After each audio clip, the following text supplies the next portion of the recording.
이름절 묵상 21번째입니다. 한 주간 제 마음속에 참 다가왔던 찬양이 하나님의 열심이라는 찬양인데요. 먼저 우리 하나님의 열심이란 찬양을 듣고 함께 말씀 나누도록 하겠습니다.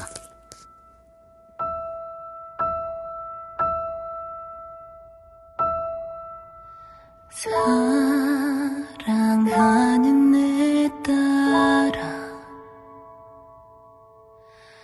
너의 자금도 내겐 귀하다. 너와 함께 걸어가는 모든 시간이 내게 힘이라. 사랑하는 아들아, 내 연약함도 내게 금이라. 너로 인해 잃어버린 나의 양들이 돌아오리라.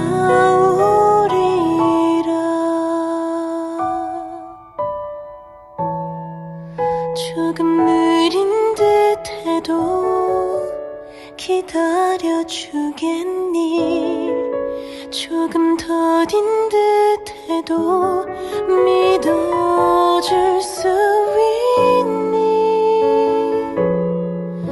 네가 가는 그 길 절대 헛되지 않으니 나와 함께 가자.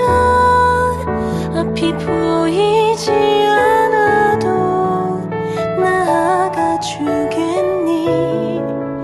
이해되지 않아도 사랑해주겠니?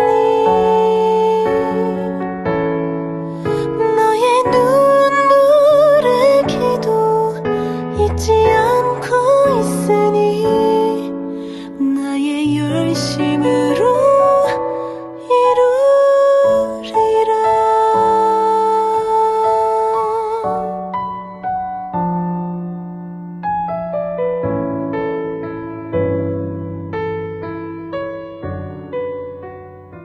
하나님 말씀은 누가복음 1장 46절부터 56절까지입니다. 제가 봉독해 드리겠습니다. 마리아가 이르되 내 영혼이 주를 찬양하며 내 마음이 하나님 내 구주를 기뻐하였음은 그의 여종의 비천함을 돌보셨음이라. 보라, 이제후로는 만세에 나를 복이 있다 일컬으리로다. 능하신 이가 큰 일을 내게 행하셨으니 그 이름이 거룩하시며 긍휼하심이 두려워하는 자에게 대대로 이르는도다. 그의 팔로 힘을 보이사 마음의 생각이 교만한 자들을 흩으시고 권세 있는 자를 그 위에서 내리치셨으며 비천한 자를 높이셨고 줄이는 자를 좋은 것으로 배불리셨으며 부자는 빈손으로 보내셨도다. 그 종 이스라엘을 도우사 긍휼히 여기시고 기억하시되 우리 조상에게 말씀하신 것과 같이 아브라함과 그 자손에게 영원히 하시리로다 하니라. 아멘. 자, 오늘 본문은 마리아 찬가 부분입니다. 마리아가 주님을 찬양하지요. 그러면 생각해 보면 마리아는 여인으로서 감당하기 어려운 일을 겪지요. 근데 오히려 그것을 찬송으로 승화시키는 모습이 참 경이롭습니다. 그의 중심에서 자신의 영혼이 주를 찬양하며 자신의 마음이 구주를 기뻐한다고 고백합니다. 여러분, 어떻게 이럴 수 있었을까요? 아마도 저는 생각하기를 바로 앞에 기록된 엘리사벳과의 만남이 그녀에게 큰 힘이 되었고 그녀에게 이렇게 찬양할 수 있도록 인도했다라고 생각합니다.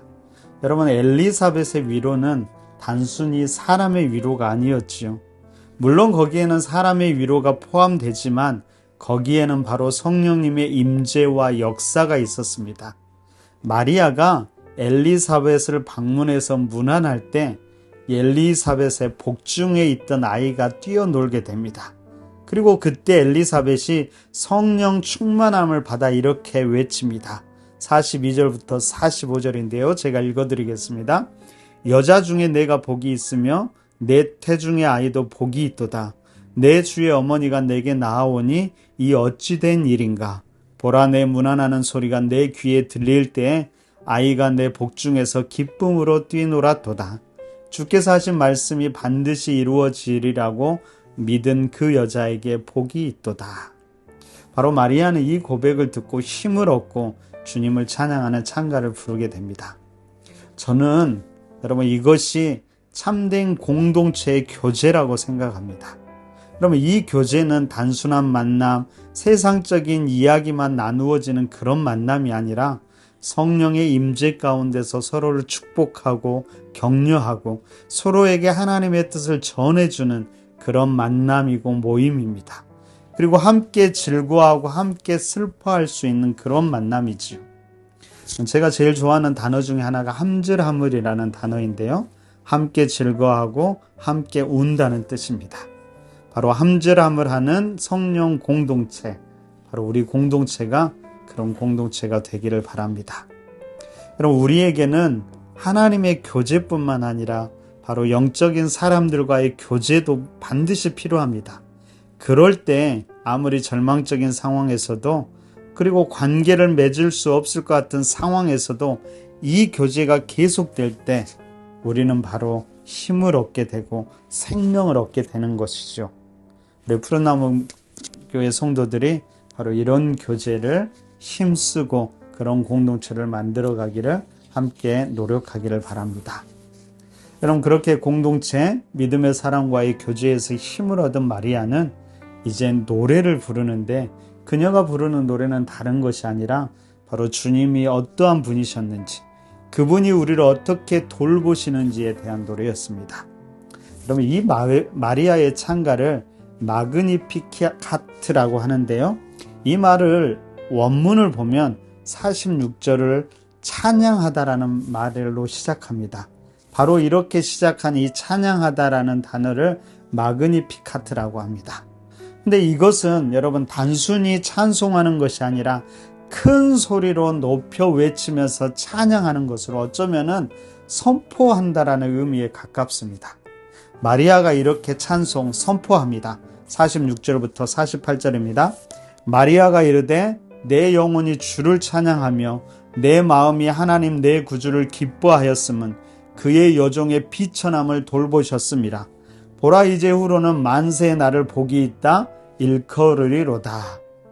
여기서 비천함이란 원래 마리아 자신이 가진 비천함도 있겠지만 바로 예수를 품게 됨으로 세상에서 겪게 되는 비천함을 말합니다.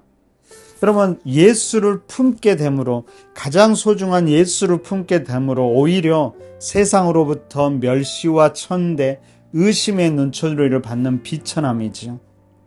마리아는 바로 그런 상황에 있는 자들을 주님이 돌보신다라고 고백합니다. 우리가 잘 알고 있는 마태복음 5장 산상수훈에서도 이렇게 이야기하죠.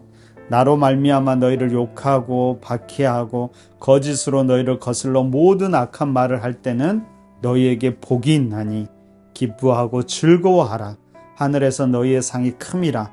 너희 전에 있던 선지자들도 이같이 박해하였느니라.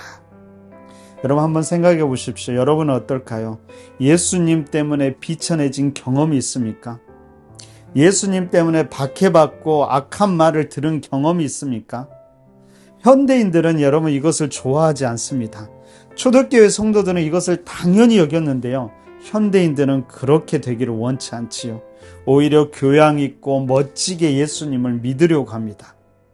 저도 목사인데 어느새 저도 그러고 있더라고요. 근데 여러분 우리가 원색적인 복음을 회복한다면 어쩌면은 그런 비난과 박해는 당연한 것인지도 모릅니다. 하지만 주님께서 그런 사람을 돌보실 것입니다. 우리가 함께 이런 원색적인 복음을 한번 회복해 보았으면 좋겠습니다. 진짜로 말씀대로 믿고 말씀대로 순종하고 말씀대로 따라가고 그러다가 여러분 비천함도 받아보고 그렇게 예수님을 우리의 몸으로 삶으로 나타낼 수 있기를 바랍니다. 우리가 함께 그렇게 한번 해보았으면 좋겠습니다. 자, 그런 마리아가 계속해서 이렇게 외칩니다. 50절부터 53절입니다. 긍휼하심이 두려워하는 자에게 대대로 이르는도다. 그의 팔로 힘을 보이사 마음의 생각이 교만한 자들을 흩으셨고 권세 있는 자를 그 위에서 내리치셨으며 비천한 자를 높이셨고 줄이는 자를 좋은 것으로 배불리셨으며 부자는 빈손으로 보내셨도다. 여러분 잘 보면 여기에서 고백되어진 하나님은 바로 역전시키는 하나님입니다. 그럼 이 땅에서 하나님이 역전시키는 이유가 있는데 크게 보면 두 가지인데요. 하나는 누구도 스스로 자랑하지 못하게 하기 위함이고요. 다른 하나는 반대로 누구도 하나님 앞에서 절망하지 않게 하기 위함입니다. 근데 여러분 우리가 주의해야 될 것은 역전시킨다고 해서 무조건 강한 자, 높은 자, 부자, 권세자들에게 가혹한 심판을 말하고 가난하고 연약한 자, 줄인 자를 무조건 높이신다는 뜻은 아닙니다. 그럼 메시아의 오심은 단순히 두려워하는 자, 비천한 자들만을 위한 것은 아니었지요. 메시아의 오심은 이 땅의 모든 사람에게 주시는 하나님의 은혜입니다. 그것을 받는 사람들의 신분이나 지위, 상황에 따라 차별받지 않습니다. 모든 사람을 향한 하나님의 은혜, 그러기에 누구도 자랑하지 못하고 누구도 절망하지 않게 합니다. 그러면 본문에 등장하는 교만한 자, 권세 있는 자, 부자라는 것은 어떤 사람을 말할까요? 그 앞에 하나님 앞에서라는 말을 넣으면 더 쉽게 이해될 것 같습니다. 하나님 앞에서 교만한 사람은 하나님께서 흩어버리신다. 하나님 앞에서 권세를 부리려 하는 자는 하나님께서 내리치시며 하나님 앞에서 스스로를 자랑하고 스스로를 의지하는 자는 빈손으로 돌려보내신다는 의미입니다. 그들에게도 주님은 다가왔지만 그들은 여전히 복음을 거부하고 하나님의 은혜를 거부한 자들이지요. 우리가 그런 자들이 되지 않도록 해야 할 것입니다. 현재 여러분들은 어떤 상황 가운데 있습니까? 여러분 어떤 상황이든 상관없습니다. 부한 자라면 하나님 앞에서 스스로 겸손해야 되고 가난하고 약한 자라면 하나님 앞에서 절망하지 않으며 바로 그 자리에서 다시 하나님을 바라볼 때 바로 거기에서 구원의 역사가 일어나고 은혜가 부어지게 될 것입니다.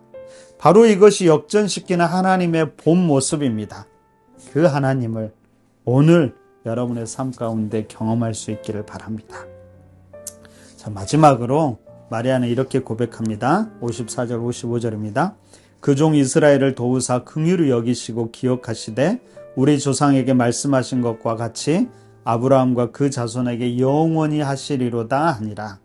그럼 당시 이스라엘은 로마 제국과 헤롯 왕이 통치하는 시대를 살아가고 있었지요. 당시 시대는 생명을 우습게 여기는 폭력과 야만의 시대였습니다. 그들 아래 신음하는 세상과 생명은 구원을 간절히 기다리고 있었습니다. 하나님은 바로 그런 이스라엘을 잊지 않으시고 기억하고 계심을, 그리고 그들을 긍휼히 여기시고 도우심을 연약하고 비천한 여인인 마리아가 노래합니다. 바로 이 마리아의 찬양은 구약시대 불임의 고통 가운데 있던 한나의 노래와 연결되지요. 한나도 이렇게 노래합니다. 내 마음이 여호와로 말미암아 즐거워하며 내 뿔이 여호와로 말미암아 높아졌으며 내 입이 내 원수들을 향하여 크게 열렸으니 이는 내가 주의 구원으로 말미암아 기뻐함이니이다. 여러분 한나의 아픔은 단순히 그녀만의 아픔이 아니었고 시대의 아픔을 그녀 몸에 간직하신 겁니다. 그 아픔을 노래로 승화한 한나를 긍휼히 보신 하나님께서 바로 그녀에게 사무엘을 보내셨고 그 시대를 구원하셨습니다.